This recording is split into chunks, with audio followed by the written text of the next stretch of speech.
Why did Lencho say the raindrops were like new coins? Lencho raindrops को new coins क्यों कहता है? तो Lencho said the raindrops were like new coins because they were fresh and round like coins. Raindrops को इसलिए new coins कहता है क्योंकि वो फ्रेश थी और बिल्कुल गोल थी, किसकी तरह? कॉइन्स की तरह. This would ensure a good harvest. तो ये इस चीज़ को इंश्योर करती थी कि उसकी जो हार्वेस्ट है, कहने का मतलब जो फसल है वो काफ़ी अच्छी थी. मोरेवर इससे भी ज़्यादा by selling the good harvest, जब वो अच्छी फसल बेचेगा या बेचकर ही कुड गेट प्राप्त कर सकता था न्यू कॉइन्स ऑफ 10 सेंट और 5 सेंट और सो ऑन, और इससे भी ज़्यादा वो प्राप्त कर सकता था. उसके बाद में है व्हाट मेड हिम एंग्री. किस बात से वो गुस्सा हो गया या कौन सी ऐसी बात हुई जिससे वो गुस्सा हो गया? Lencho had unbreakable faith in God. Lencho का भगवान में अटूट विश्वास था, यकीन करता था वो.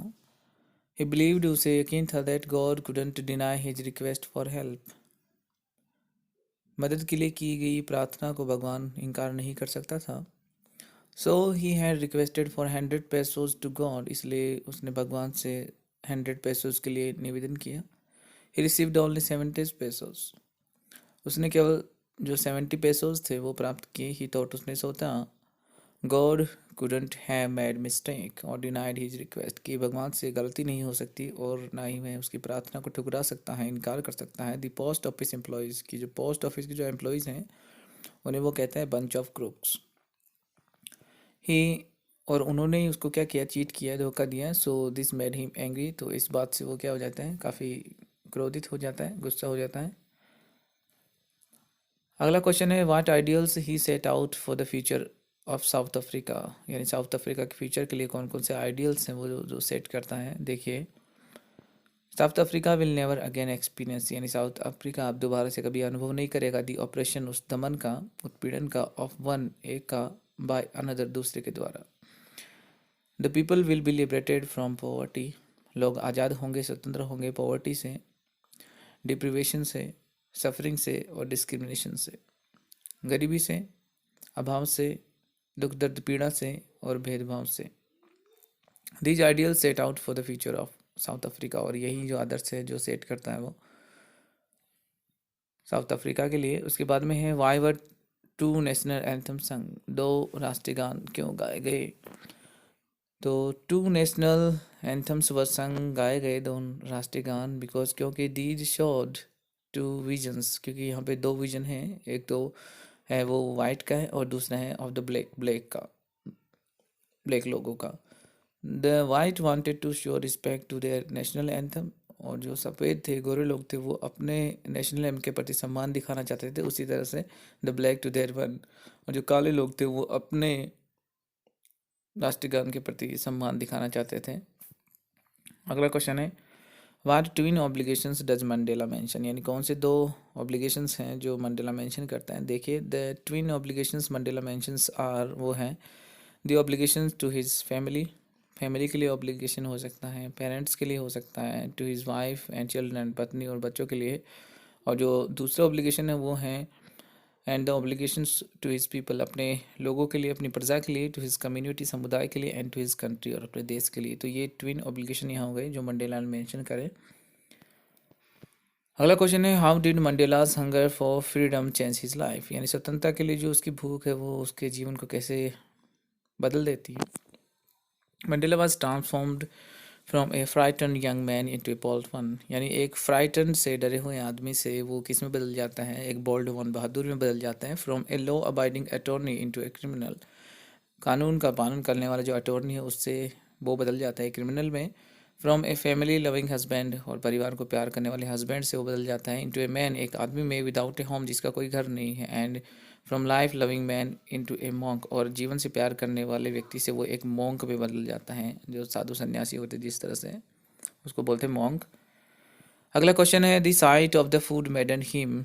यानी भोजन का दृश्य उसे पागल कर रहा था. व्हाट डज दिस सजेस्ट, ये क्या सुझाता है? What compelled the young seagull to finally fly. और कौन सी चीज़ कौन सी चीज़ सीगल को विवश कर देती है अंत में उड़ने के लिए, देखिए मजबूर करती है। तो दिस सजेस्ट से ये सुझाव देता है that the young seagull was extremely hungry, बहुत ज़्यादा भूखा था। He hadn't eaten anything for the last 24 hours, 24 घंटों से उसने कुछ भी नहीं खाया था। His family left him alone on the ledge, उसका परिवार उसको लेज पर, शिलाफलक पर छोड़कर निकल गया था, वो वहाँ पे अकेला था। His mother used a trick, उसकी माँ ने एक ट्रिक का यूज़ किया, and came near him with a piece of fish, और उसके पास मछली का एक टुकड़ा लेकर आती हैं। He waited a moment in surprise, आश्चर्य से वो एक कुछ देर तो इंतजार करता है। वंडरिंग, और ये आश्चर्य कर रहा था, why she didn't come near, कि वह और पास क्यों नहीं आ रही थी। And then maddened by hunger, और भूख से वो पागल हो गया।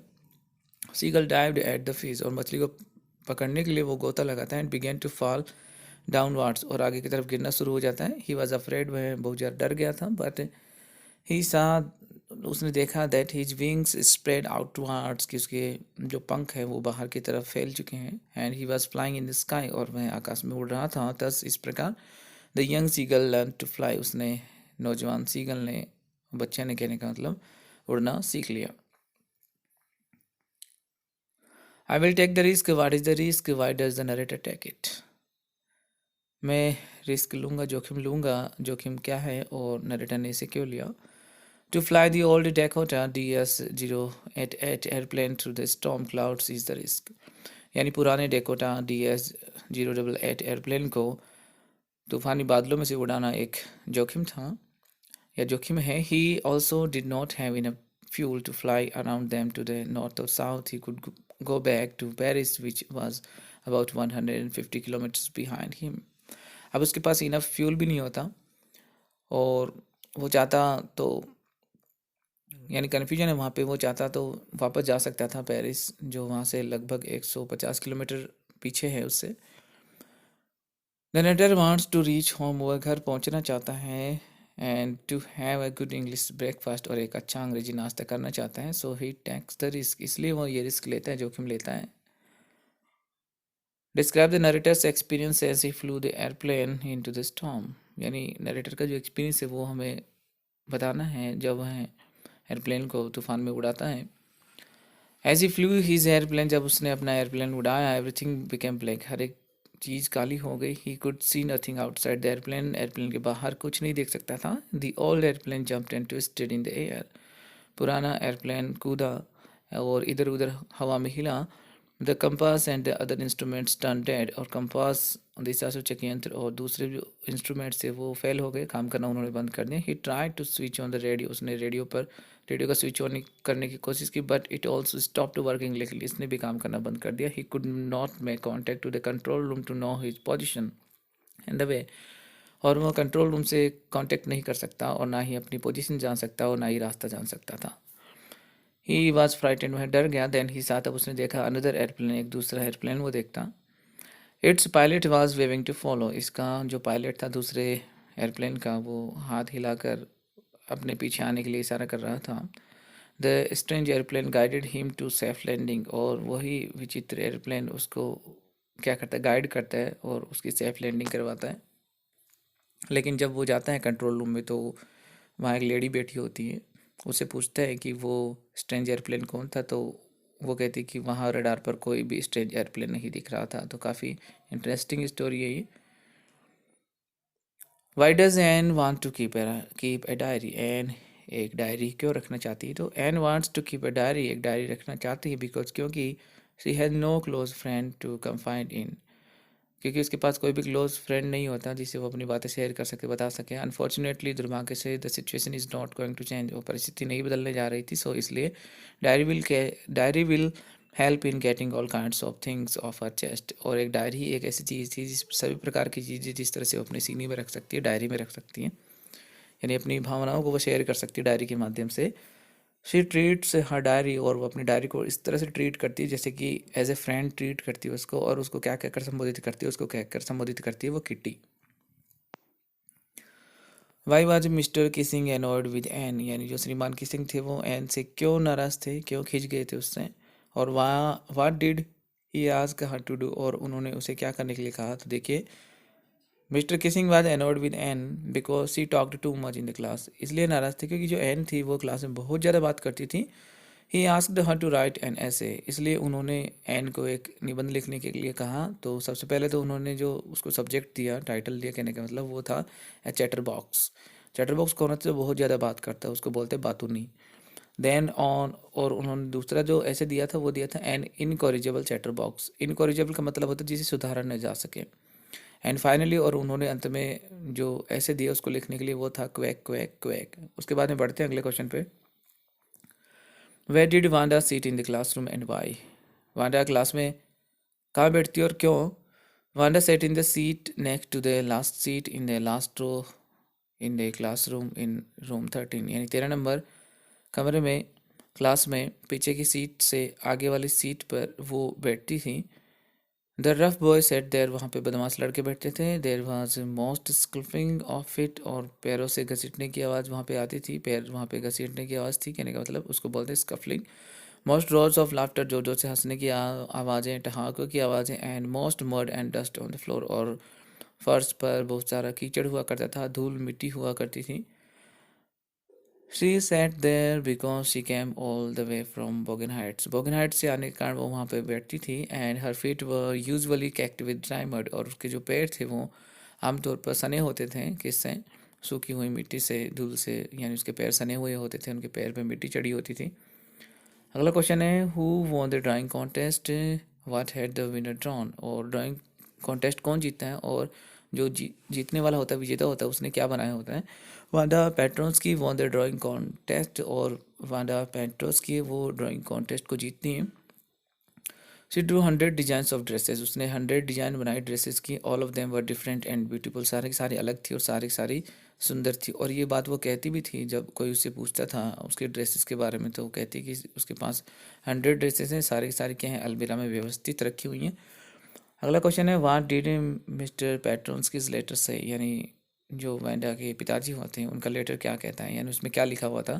तो मिस्टर पैट्रोन्स्कीज लेटर साइड, उसमें ये लिखा हुआ था, वो पत्र ये कहता है, उसमें जो बात लिखी हुई है वो क्या है, देखो। दैट हीज डॉटर वांडा, की उसकी जो डॉटर है वांडा है, और उसका जो लड़का है Jack, would not come to school any more, अब से स्कूल नहीं आएंगे। They were moving away to big city, बड़े शहर जा रहे हैं वो।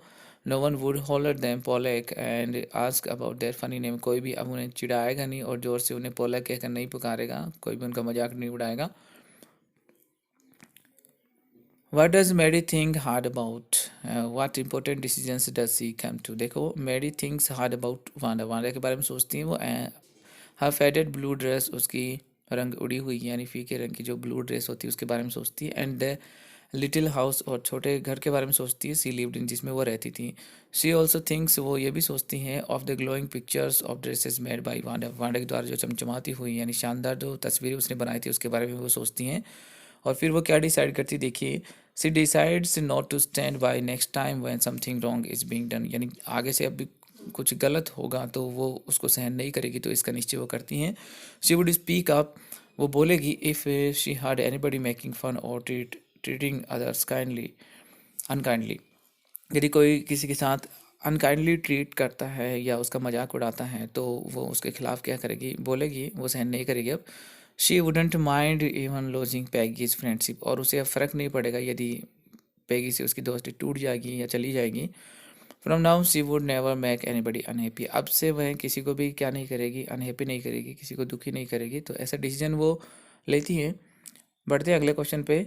What is the baker called, baker को क्या कहा जाता था, या सॉरी क्या कहा जाता है? When would the baker come everyday, और बेकर सुबह कब आता था?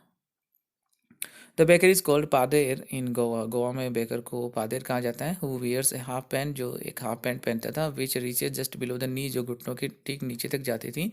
Having a jackfruit like appearance, और किस तरह दिखते थे वो, जिस तरह से जो कटहल होता है उसकी तरह उनका अपीयरेंस होता था। The baker would come everyday once, यानी रोजाना वो आते थे। When he set out in the morning, सुबह। ऑन ही सेलिंग राउंड, जब वो बेचने के लिए आते थे। एंड देन अगेन, और फिर दोबारा दोबारा आते थे। When he returned after emptying his huge basket, जब उनकी जो बड़ी टोकरियाँ होती थी खाली हो जाती तो दोबारा आते थे। एक बार तो सुबह सुबह आते थे, कहने का मतलब जो वो बेचते थे ब्रेड वगैरह, और उसके बाद में जब टोकरी खा ली तो दोबारा आते थे वो। The children ran to meet him for choosing their bread bangles और sweet bread of special make. विशेष रूप से बनाई गई जो स्वीट ब्रेड थी या फिर जो ब्रेड बैंगल्स थे वो सेलेक्ट करने के लिए, वो चुनने के लिए बच्चे उनसे मिलने के लिए भागते थे। उसके बाद में है वेयर इज़ कुर्ग। कुर्ग कहाँ है? तो Coorg is a smallest district of Karnataka. Karnataka का स्मॉलेस्ट डिस्ट्रिक्ट है और ये सिचुएटेड है Midway between Mysore and coastal town of Bangalore. यानी जो बेंगलोर का कोस्टल टाउन है, कहने का मतलब तटवर्ती जो कस्बा है, और मैसूर है ठीक उसके बीच में ही है स्थित है, यानी बीच रास्ते में ये स्थित है। It looks like a piece of heaven. और यह स्वर्ग का एक टुकड़ा प्रतीत होता है, मानो कि इसे कहाँ से लाया गया हो? किंगडम ऑफ गॉड, यानी भगवान के साम्राज्य से लाया गया हो, यह बहकर यह आ गया हो, उसको बोलते हैं drift. What is a story about the Kodava people's descent, यानी कोडाव पीपुल्स के जो डिसेंट है उनकी क्या कहानी है? तो यहाँ पे वो दो कहानियाँ हैं। देखिए पहली कहानी है, according to the first story, पहली कहानी के मुताबिक दे बिलोंग टू ग्रीक, उनका संबंध है, उनका ताल्लुक है ग्रीक लोगों से। Part of Alexander's army settled here, यानी जो अलेक्जेंडर की आर्मी का कुछ एक जो हिस्सा है वो यहाँ सेटल हो गया था। This people married to locals, और इन लोगों ने, यहाँ के जो लोकल थे, स्थानीय लोग थे, उनसे शादी कर ली। Their culture can clearly be seen in their martial traditions, marriage and religious rites, और उनका जो कल्चर है वो स्पष्ट रूप से देख सकते हैं आप, उनके जो मार्शल ट्रेडिशंस हैं, मैरिज है या रिलीजियस राइट्स हैं, उनमें हम देख सकते हैं। According to the second story they belong to the Arabic descent, यानी सेकंड स्टोरी के अनुसार वो उनका संबंध है जो अरेबिक लोग हैं, कहने का मतलब उनसे उनका ताल्लुक है। They wear long black coat known as kupia, वे लंबा काला कोट पहनते जिसे कुपिया कहा जाता है। Which is like the kuffiya worn by the Arabs and the Kurds, यानी कुर्द लोगों के द्वारा और अरब के लोगों द्वारा जो पहना जाता है कुफिया, उसी की तरह इनका जो वस्त्र है कुपिया वो जाना जाता है। अगला क्वेश्चन है, what is the Chinese legend associated with the discovery of T, यानी चाइनीज़ जो लेजेंड है जो जुड़ी हुई हैं चाय की खोज से वो कौन सी हैं? तो ऐसा कहा जाता है, it is said that Chinese emperor use to drink boiled water, यानी गर्म पानी वो पिया करते थे। वन डे, एक दिन, when the water was boiling, जब पानी उबल रहा था, a few leaves of the twigs, यानी जो डाली होती है उसकी कुछ एक पत्तियाँ बॉइलिंग वाटर में, देखो, burning under the pot fail into the water, यानी एक बर्तन में जब वो पानी उबल रहा होता है, गर्म हो रहा होता है, तो उस समय जो ट्विग्स की जो यानी डाली है उसकी कुछ एक पत्तियाँ उसमें आकर गिर जाती हैं उस बर्तन में जो नीचे जिसमें पानी था। They gave it A delicious flavour, और इससे बहुत ही शानदार स्वाद आया। इट इज सेड, ऐसा कहा जाता है, that they were tea leaves, की वे चाय की पत्तियाँ थी। Thus the Chinese emperor discovered tea, इस प्रकार चाइनीज एम्परर ने चाय की खोज की। अगला क्वेश्चन है, वो है, वैन किसा गौतमी सन डाई, जब किसा गौतमी का बेटा मर जाता है, what does she do and how does Buddha help her, और किस प्रकार बुद्धा उसकी हेल्प करते हैं? तो देखिए, van her son dies, Kisa Gotami goes from house to house, Kisa Gotami घर घर जाती है, to ask for medicine to save her son's life, अपने बच्चे की ज़िंदगी बचाने के लिए ऐसी दवाई मांगने के लिए किसा गौतमी घर घर जाती है ताकि उसके प्राण वापस आ जाए। There is no such medicine, ऐसी कोई दवाई नहीं है, which can cure the dead, जो मरे हुए को या मरे हुए का इलाज कर सके, उसको सही कर सके। At last she goes to Buddha, और वो अंत में बुद्धा के पास जाती हैं। She asked for a handful of mustard seed, और फिर उसे कहा जाता है मस्टर्ड सीड के लिए, सरसों के बीजों के लिए। She goes, she does not get it, और वह इसे प्राप्त नहीं करती, because the Buddha told her to bring a handful of mustard seed from a house when no one has ever died, क्योंकि वो सरसों के बीज उसे, एक मुट्ठी भर सरसों के बीज उसे, यानी किसा गौतमी को उस घर से लेके आने थे जहाँ तक आज तक कोई मरा ना हो। She does not find such house, उसे ऐसा कोई घर नहीं मिलता। सी रियलाइजेज, वह समझ जाती है, that lives are like the lights of the city, की जो जीवन है वो शहर की रोशनी की तरह है, विच फ्लिकर, जो टिमटिमाती हैं, एंड एक्सटिंग्विश अगेन, और दोबारा बुझ जाती हैं। Death is common to all, क्योंकि मृत्यु सबके लिए क्या है? आम है, सामान्य है। तो दोस्तों वीडियो अच्छा लगा हो तो इसे ज़्यादा से ज़्यादा शेयर करें और हमारे चैनल को सब्सक्राइब ज़रूर करें।